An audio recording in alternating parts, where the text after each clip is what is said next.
بہت زمانہ پہلے احمد نام کا ایک تاجر تھا۔ وہ دور دراز شہروں میں سفر کر کے سامان خریدتا اور بیچتا تھا۔ دیانتداری اس کا وصف تھا۔ ایک دن وہ قیمتی مال کے ساتھ ایک دوسرے شہر کا سفر کر رہا تھا۔ اس کے ساتھ چند خادم اور اونٹوں پر لدے ہوئے سامان کے تھیلے تھے۔ سفر کے دوران ایک سنسان مقام پر اچانک ڈاکوؤں کا ایک گروہ نمودار ہوا۔ وہ تلواریں لہرا کر تاجر کے قافلے پر ٹوٹ پڑے۔ احمد کے خادم خوفزدہ ہو کر بھاگ گئے، مگر احمد نے صبر و سکون سے اللہ کا نام لیا اور کھڑا رہا۔ ڈاکو اس پر ہنسنے لگے۔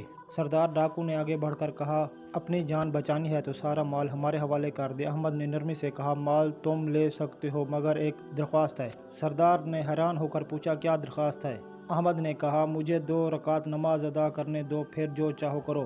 ڈاکو سردار نے قہقہ لگایا اور کہا، نماز پڑھنی ہے تو جلدی پڑھ، پھر ہم اپنا کام کریں گے۔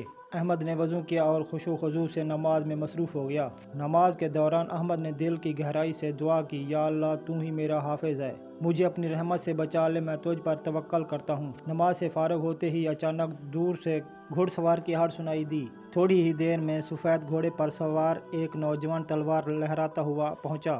نوجوان نے بجلی کی سی تیزی سے ڈاکو پر حملہ کیا۔ ڈاکو بوکھلا کر بھاگنے لگے۔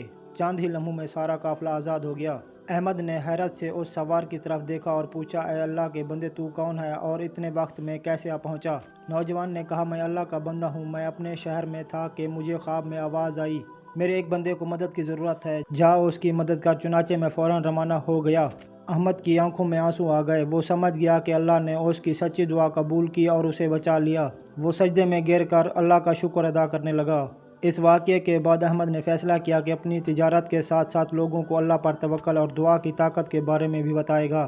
یوں ہی احمد کی زندگی لوگوں کے لیے ایک سبق بن گئی کہ اللہ پر بھروسہ کرنے والے کبھی اکیلا نہیں رہتے، چاہے دشمن کتنا ہی طاقتور کیوں نہ ہو۔ Like subscribe my channel.